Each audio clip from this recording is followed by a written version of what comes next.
Hello बेटा, जय chemistry. चलिए स्टार्ट करते हैं फिर से। हम लोग रेजोनेटिव स्ट्रक्चर्स बनाना सीख रहे थे। उसके जितने डिफरेंट केसेस हैं सारे यहाँ पे पहले एक बार लिख लेता हूँ। जो केसेस हमने नहीं किए उनको कर लेते हैं पहले, और उसके बाद जल्दी से वाइंड अप करते हैं रेजोनेटिव स्ट्रक्चर्स को। ये लिखते हैं। सबसे पहले मैंने आपको एक सिंपल सा बताया कि सपोज फॉर एग्जाम्पल ये हमारा रेजोनेटिव स्ट्रक्चर्स हम बना रहे हैं, तो यहाँ पे क्या हो सकता है कि कार्बोकैटायन रेजोनेंस में इन्वॉल्व हो सकता है। तो जरूरी क्या है कि वो कार्बोकैटायन इसके एडजेसेंट में होना चाहिए। अगर आप ये कार्बोकैटायन को यहाँ लगा देते तो बीच में एक sp3 कार्बन आ जाता। फॉर एग्जांपल अगर मैं इसको इस तरीके से बनाऊं कि यहाँ पे बीच में एक sp3 कार्बन आ जाए, तो यहाँ पे रेजोनेंस की पॉसिबिलिटी है, वैसे यहाँ पे रेजोनेंस की पॉसिबिलिटी नहीं है, बिकॉज यहाँ पे एक sp3 कार्बन आ चुका है जो कि ठाकुर की तरह है, जिसके पास एक भी p ऑर्बिटल खाली नहीं, कि जो हेल्प करे इस पाई बॉन्ड को इस कार्बोकैटायन तक पहुंचने के लिए। ठीक है, तो पहला केस हमने ये देखा था कि that how this carbocation can undergo resonance. ठीक, सेकंड हमने देखा कि किस तरीके से सपोज हमारे पास इस तरीके से डबल बॉन्ड है और यहाँ पे इसके एडजेसेंट पे कार्बोकैटायन के हमने लगा दिया कार्ब अनायन। ठीक है, तो ये भी आप देखिए carbon ion single bond double bond, ये भी कॉन्जुगेटेड सिस्टम है, और यहाँ पे भी ये कार्बन आयन इस तरीके से क्या कर सकता है बेटा, रेजोनेंस कर सकता है।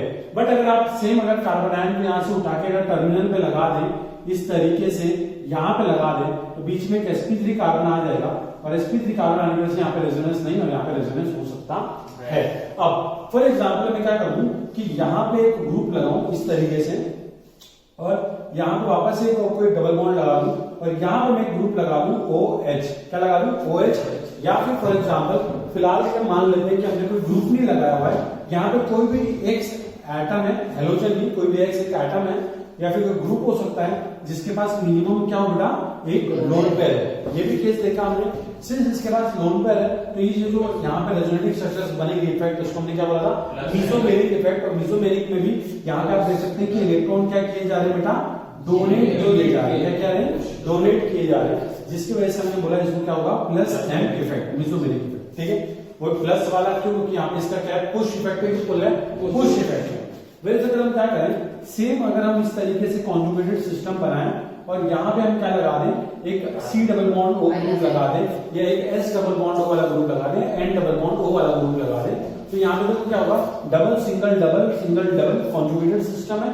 और यहाँ पे ये ग्रुप क्या करेगा, अपने पुल इफेक्ट की वजह से इलेक्ट्रॉन को अपनी तरफ पुल करेगा, बिकॉज ये मोर इलेक्ट्रोनेगेटिव आइटम की तरफ हमारा इलेक्ट्रॉन को फ्लो होगा, और इसको हमने बोल दिया था क्या, माइनस एम इफेक्ट। तो अभी तक हमने इतने केसेस देख लिए कि इन सब में क्या होता है, रेजोनेंस होता है। सब में रेजोनेंस एक अलग अलग चीजों से हो रहा है, कहीं पे पॉजिटिव चार्ज कॉन्जुगेट कर रहा है, कहीं पे नेगेटिव कर रहा है, कहीं पे लोन पेयर कॉन्जुगेट कर रहा है, कहीं पे हमारा ये सिर्फ न्यूट्रल मॉलिक्यूल का because of electron withdrawing group, यहाँ पे माइनस एम इफेक्ट देखने मिल रहा है हमको। एक क्या हो सकता है हमारा कि फॉर एग्जाम्पल ये वाला केस जो हमने कल किया था, इसको समझ लेते हैं एक बार। सपोज फॉर एग्जाम्पल ये हमारे कंपाउंड है, ठीक है, इस कंपाउंड में अगर आप देखेंगे lone pair single bond double bond single bond double bond single bond lone pair, मतलब ये क्या कॉन्जुगेटेड सिस्टम है। तो हम क्या कर सकते हैं, देखो इस तरीके से इलेक्ट्रॉन यहाँ पे मूव किए, ये इलेक्ट्रॉन यहाँ पे मूव करेगा, ये हम इस तरीके से बनाएंगे इनको। फिर यहाँ पे देखिए ये आपका जो स्ट्रक्चर है, ये डबल बॉन्ड वैसे का वैसे ही रहेगा, ये यहाँ पे डबल बॉन्ड आ जाएगा, डबल बॉन्ड और नाइट्रोजन पे आ जाएगा पड़ेगा पॉजिटिव चार्ज। ठीक, और इस कार्बन इलेक्ट्रॉन गेन की उस पर क्या था जाएगा, नेगेटिव चार्ज हो गया। ठीक है, फॉर एग्जाम्पल अभी फिलहाल आप यहाँ पे एक चीज नोट कीजिए, यहाँ पे H बनाना जरूरी है, क्योंकि यहाँ पे देखो N ने बस 2 बॉन्ड बना रखे, 3 बॉन्ड बनाने होते हैं N के हमको। तो ये बन गया हमारा, और देखिए यहाँ पे N ने 4 बॉन्ड बनाए, इसे पॉजिटिव चार्ज गया है। अभी कार्बन आयन की हमने रेजोनेंस हमने यहाँ पे भी देखा हुआ है, कार्बन आयन वाला कौन सा क्या, ये तो कहिएगा। जब क्या करेगा, कार्बन आयन के पास इलेक्ट्रॉन डेंसिटी ज्यादा है, तो इलेक्ट्रॉन को क्या करेगा, पुश करेगा, पुल करेगा, पुश करेगा। वैसे सेम यहाँ पे इलेक्ट्रॉन डेंसिटी की जाएगी बेटा, पुश की जाएगी, और ये इस तरीके से हमारा स्ट्रक्चर बनेगा। यहाँ पे आपका डबल बॉन्ड आ जाएगा, यहाँ पे N, ये डबल बॉन्ड, इस N पे पॉजिटिव चार्ज, यहाँ पे H, और नेगेटिव चार्ज कहाँ जाएगा बेटा, यहाँ पे। ठीक, वापस से ये इलेक्ट्रॉन यहाँ पे ट्रांसफर होंगे, ये इलेक्ट्रॉन यहाँ पे आ जाएगा इस तरीके से, और ये हमारा डबल बॉन्ड यहाँ पे रहेगा, एक डबल बॉन्ड यहाँ रहेगा N, ये H, इस पे पॉजिटिव चार्ज, ये आगे बढ़ेगा नेगेटिव चार्ज। सिंस यहाँ पे डबल बॉन्ड फिर से बन गया, तो N पे पॉजिटिव चार्ज मेंटेन रहने वाला है। अभी वापस से इलेक्ट्रॉन यहाँ गए, ये इलेक्ट्रॉन घूम के कहा जाएंगे बेटा, इस वाले कार्बन पे इस तरीके से, और आप देखिए यहाँ पे ये डबल बॉन्ड आ जाएगा, ये N यहाँ पे इस तरीके से, ये पॉजिटिव चार्ज है इनके ऊपर, और ये नेगेटिव चार्ज यहाँ पे। अब फाइनल स्ट्रक्चर बनाने की बारी है, ये इलेक्ट्रॉन यहाँ पे गए, ये इलेक्ट्रॉन वापस से किसने ले लिए, नाइट्रोजन ने ले लिए, और ये हमारा स्ट्रक्चर हमको क्या मिल गया बेटा, वापस मिल गया। तो आप देख सकते हैं कि इसमें भी ये क्या हो रहा है बेटा, रेजोनेंस हो रहा है। बट अब मैंने आपको एक चीज बताई थी कि रेजोनेंस के वजह से हमको स्टेबलाइजेशन मिलती है, हमको स्टेबिलिटी मिलती है, और वो क्यों मिलती है, ड्यू टू रेजोनेंस एनर्जी। ठीक है, अब जितनी ज्यादा रेजोनेंस एनर्जी होगी उतनी ही ज्यादा हमारी क्या होती है, मॉलिक्यूल में स्टेबिलिटी। फॉर एग्जांपल मानते हैं हमारा हाइपोथेटिकल केस कि एक मॉलिक्यूल है वो यहाँ पे एग्जिस्ट करता है, ये एनर्जी का लाइन है, ये एनर्जी का लाइन है। ड्यू टू रेजोनेंस क्या हुआ कि कुछ एनर्जी रेजोनेंस में इन्वॉल्व हो गई, तो क्या हो गया कि इसकी एनर्जी क्या होगी, कम होगी कि ज्यादा होगी, कम। तो इसकी एनर्जी जैसे कम हो जाएगी तो नीचे ग्राउंड स्टेट पे आ जाएगा, और जब एनर्जी कम होती है हमारे केमिस्ट्री में तो मॉलिक्यूल की स्टेबिलिटी क्या होती है बेटा, बढ़ जाती है। ठीक है, अब आप पूछेंगे सर ये रेजोनेंस वगैरह सारी जो चीज ठीक है, अब दो केस हमारे और बाकी है उनको क्लियर कर लेते हैं। एक होता है हमारा लोन पे, तो हमने देख लिया, वैसे हमको एक करवाना होता है, कौन सा बेटा, हमको करवाना होता है रेडिकल का रेजोनेंस। ठीक है, रेडिकल का रेजोनेंस मैं आपको एक बार अच्छे से करके दिखाऊंगा।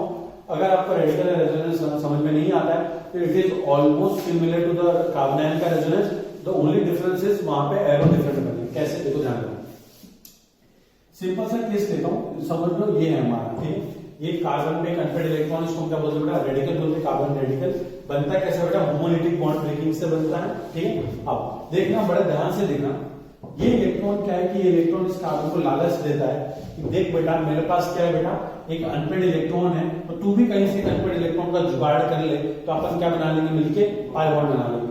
बट इस बेचारे के पास कहां से अनपेड इलेक्ट्रॉन है, इसके ऊपर कोई जुगाड़ ही नहीं, तो उसको अगर इसके साथ, इस कार्बन के साथ, अगर इस वाले कार्बन के साथ पाई बॉन्ड बनाना है तो इस कार्बन को क्या करना पड़ेगा, अपना ये वाला जो पाई बॉन्ड है, ये वाला जो पाई बॉन्ड है, इसको क्या करना पड़ेगा बेटा, ब्रेक करना पड़ेगा।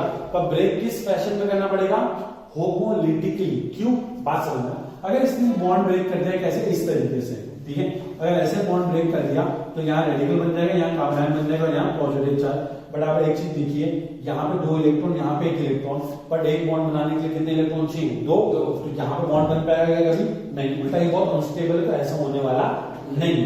तो ऐसा नहीं होने वाला तो सर कैसा होने वाला है, बहुत सिंपल सी चीज होगी, इस कार्बन को जरूरत है किसकी, इस कार्बन को जरूरत है बस उसके खुद के इलेक्ट्रॉन की, तो वो क्या बोलेगा कि मेरा इलेक्ट्रॉन मुझे दे, तेरा इलेक्ट्रॉन तू खुद ले ले। मतलब ये कौन सा बॉन्ड ब्रेक हो रहा है बेटा, होमोलिटिक। अब बॉन्ड ब्रेक करके हम बना देते हैं, ये बॉन्ड ब्रेक हो चुका, यहाँ रेडिकल बन गया, यहाँ रेडिकल बन गया, और ये रेडिकल बन गया, क्लियर है।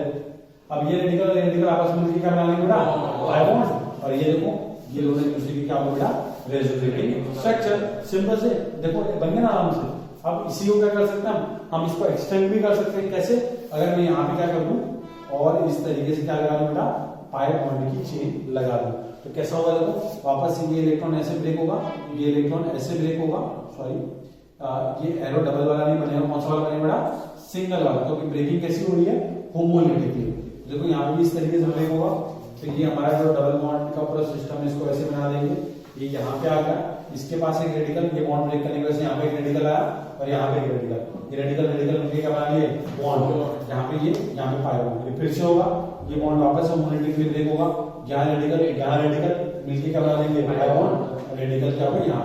आप देख सकते हैं कि जिस रेडिकल ने जर्नी यहाँ से शुरू की थी वो कहाँ पहुंच चुका है, यहाँ से लास्ट कार्बन, अभी यहाँ से फिर से यहाँ पे आ सकता है, तो मतलब हमारा जो कार्बन रेडिकल होता है वो भी रेजोनेंस में क्या हो सकता है बेटा, इन्वॉल्व हो सकता है, वो भी रेजोनेंस कर सकता है। सिंपल है। अब ये मॉलिक्यूल कैसा था, न्यूट्रल, ये मॉलिक्यूल भी कैसा है, न्यूट्रल, ये मॉलिक्यूल भी कैसा है, न्यूट्रल। कोई एटम की वजह से हिला नहीं, कोई एटम भी नहीं हिला, सिर्फ पाई बॉन्ड ब्रेक करे हमने, कोई सिग्मा बॉन्ड ब्रेक नहीं किया, मतलब सारे रूल हमने क्या कर दिए, सेटिस्फाई कर दिए।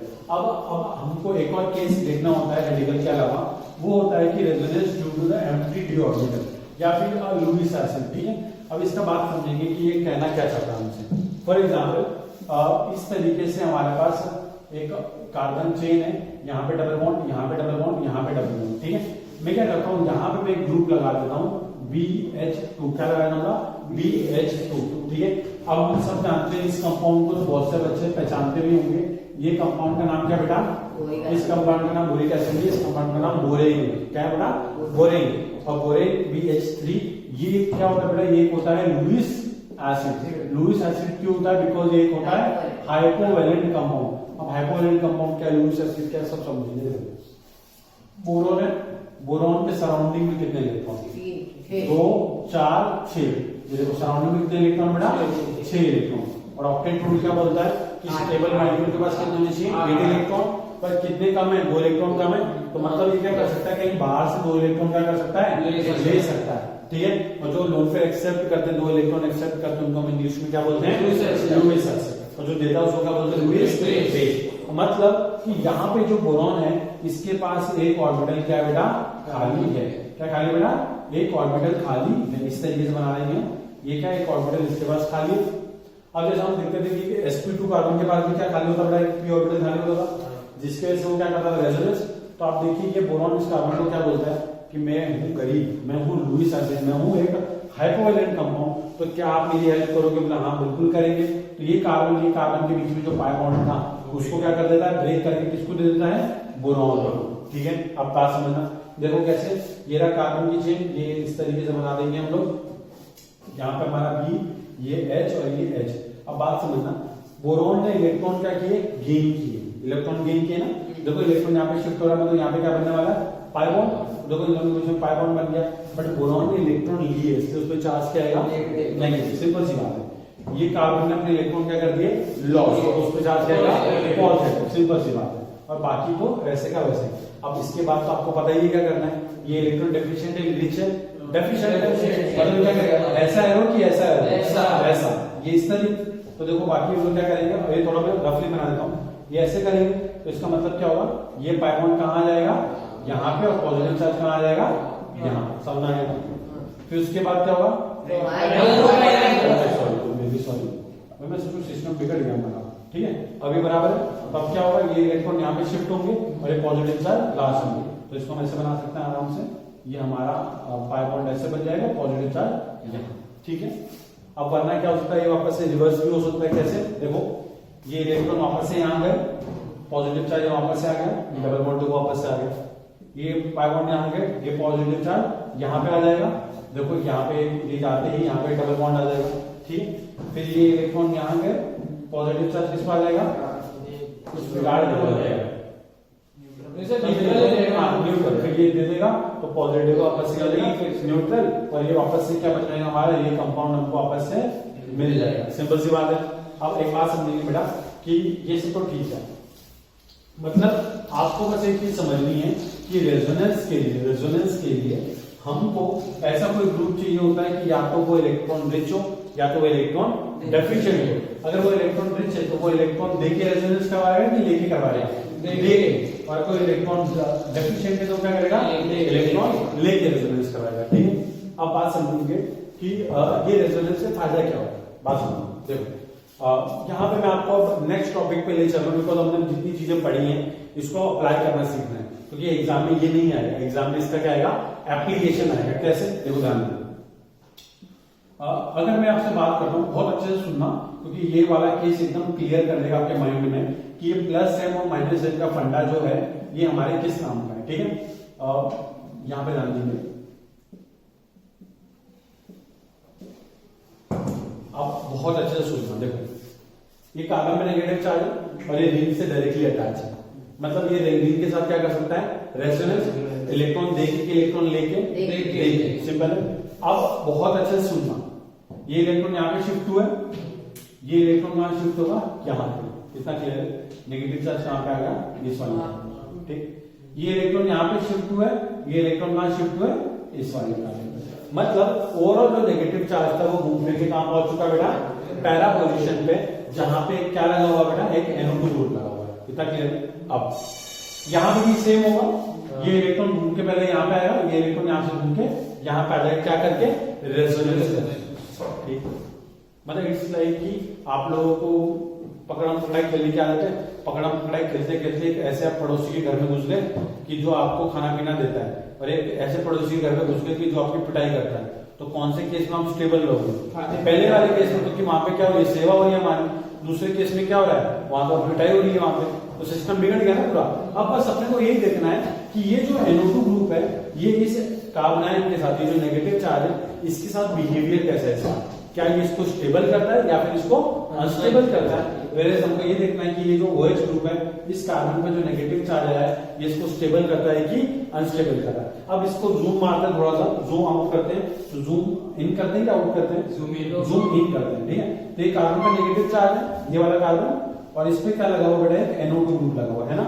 अब NO2 को वापस से जूम इन करते हैं तो ये हमको ऐसे दिखेगा कि NO2 इस तरीके से होता है, कितना क्लियर है। यहाँ पे ये पूरी की पूरी रिंग सिस्टम लगा हुआ है अभी, ठीक। ऐसे केस यहाँ पे भी होगा, यहाँ पे ये इस पे नेगेटिव चार्ज है, यहाँ पे कौन लगा हुआ बेटा, OH। बहुत अच्छे से समझिए।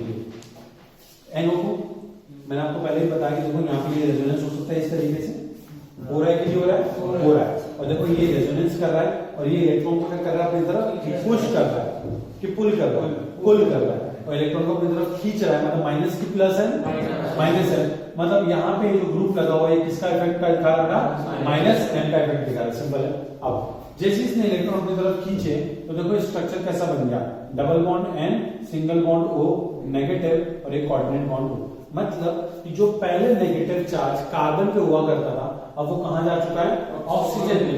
मेरी बात बताओ, इसने अच्छा काम किया कि बुरा काम किया, अच्छा काम किया, बिकॉज कार्बन से ज्यादा इलेक्ट्रोनेगेटिव कौन है, ऑक्सीजन है। तो इलेक्ट्रॉन को होल्ड करने की कैपेसिटी ऑक्सीजन की ज्यादा की कार्बन की, कार्बन की ऑक्सीजन की, ऑक्सीजन की। तो ये अनस्टेबल है कि अनस्टेबल, ये मतलब इसने इस बाइसाइड NO2 ने ओवरऑल कार्बन को क्या कर दिया, स्टेबल कर दिया। फिर अगर आप यहाँ पे देखोगे तो जो OH इसके पास क्या होता है लोन पे, और ये इलेक्ट्रॉन देने वाला ग्रुप है कि लेने वाला, लेने वाला। भाई जो पहले से दिक्कत है उसको प्रॉब्लम देनी है कि देनी है, देनी है। ये क्या कर रहा है, दे रहा है, मतलब इलेक्ट्रॉन पे इलेक्ट्रॉन और चढ़ाया जा रहा है, मतलब उसका रिपल्शन क्या कर रहा है, बढ़ा रहा है। यहाँ पे इलेक्ट्रॉनिक रिपल्शन क्या होंगे, बहुत ज्यादा। तो ये स्टेबल कर रहा है क्या अनस्टेबल कर रहा है, अनस्टेबल। तो ये OH ग्रुप इलेक्ट्रॉन देने वाला है कि लेने वाला है, देने वाला है। ये प्लस M का ग्रुप है। तो एक बात बताऊं मुझे कि कार्बन को माइनस M स्टेबलाइज करेगा कि प्लस M स्टेबलाइज करेगा, माइनस M। ये कार्बन ज्यादा स्टेबल की ये वाला, ये तो ऑब्वियसली बात ज्यादा स्टेबल कार्बन कौन है, ये। अब पूरा केस सेम रखता हूं मैं, सिर्फ यहां से ये ग्रुप हटा देता हूं और इसकी जगह पर क्या लगा देता हूं, OH OH। और अब मैं आपसे सिंपल सा पूछ देता हूं कि ज्यादा एसिडिक कौन है, ये क्यों, क्योंकि एसिडिक में भी हमने सेम देखा, एसिडिक में क्या होता है, H हटाओ नेगेटिव लगाओ, ये बन गए कॉन्जुगेट बेस। अब जिसका कॉन्जुगेट बेस ज्यादा स्टेबल उसकी एसिडिक स्ट्रेंथ ज्यादा। अब यहाँ पे भी सेम रेजोनेंस होगा इस तरीके से, क्योंकि वो नेगेटिव देने वाला ग्रुप है, प्लस N का ग्रुप है, तो इसका भी नेगेटिव यहाँ पे आएगा, इसका भी नेगेटिव यहाँ पे आएगा। बट ये conjugate base stabilises through minus M effect, और ये वाला destabilises because of plus M effect. Conjugate base stable कौन है, ये, इसलिए इसकी एसिडिक स्ट्रेंथ क्या होगी, ज्यादा। इसके Ka की वैल्यू क्या होगी, ज्यादा। K मतलब एसिड डिसोसिएशन कांस्टेंट, और Pk की वैल्यू क्या होगी, कम। ठीक है, तो इस तरीके से हम रेजोनेंस का इस्तेमाल करते हैं, acid strength, basic strength, carbanion, carbocation, इन सब की स्ट्रेंथ को क्या कर सकते हैं हम, कंपेयर कर सकते हैं। ठीक है, क्लियर है काम।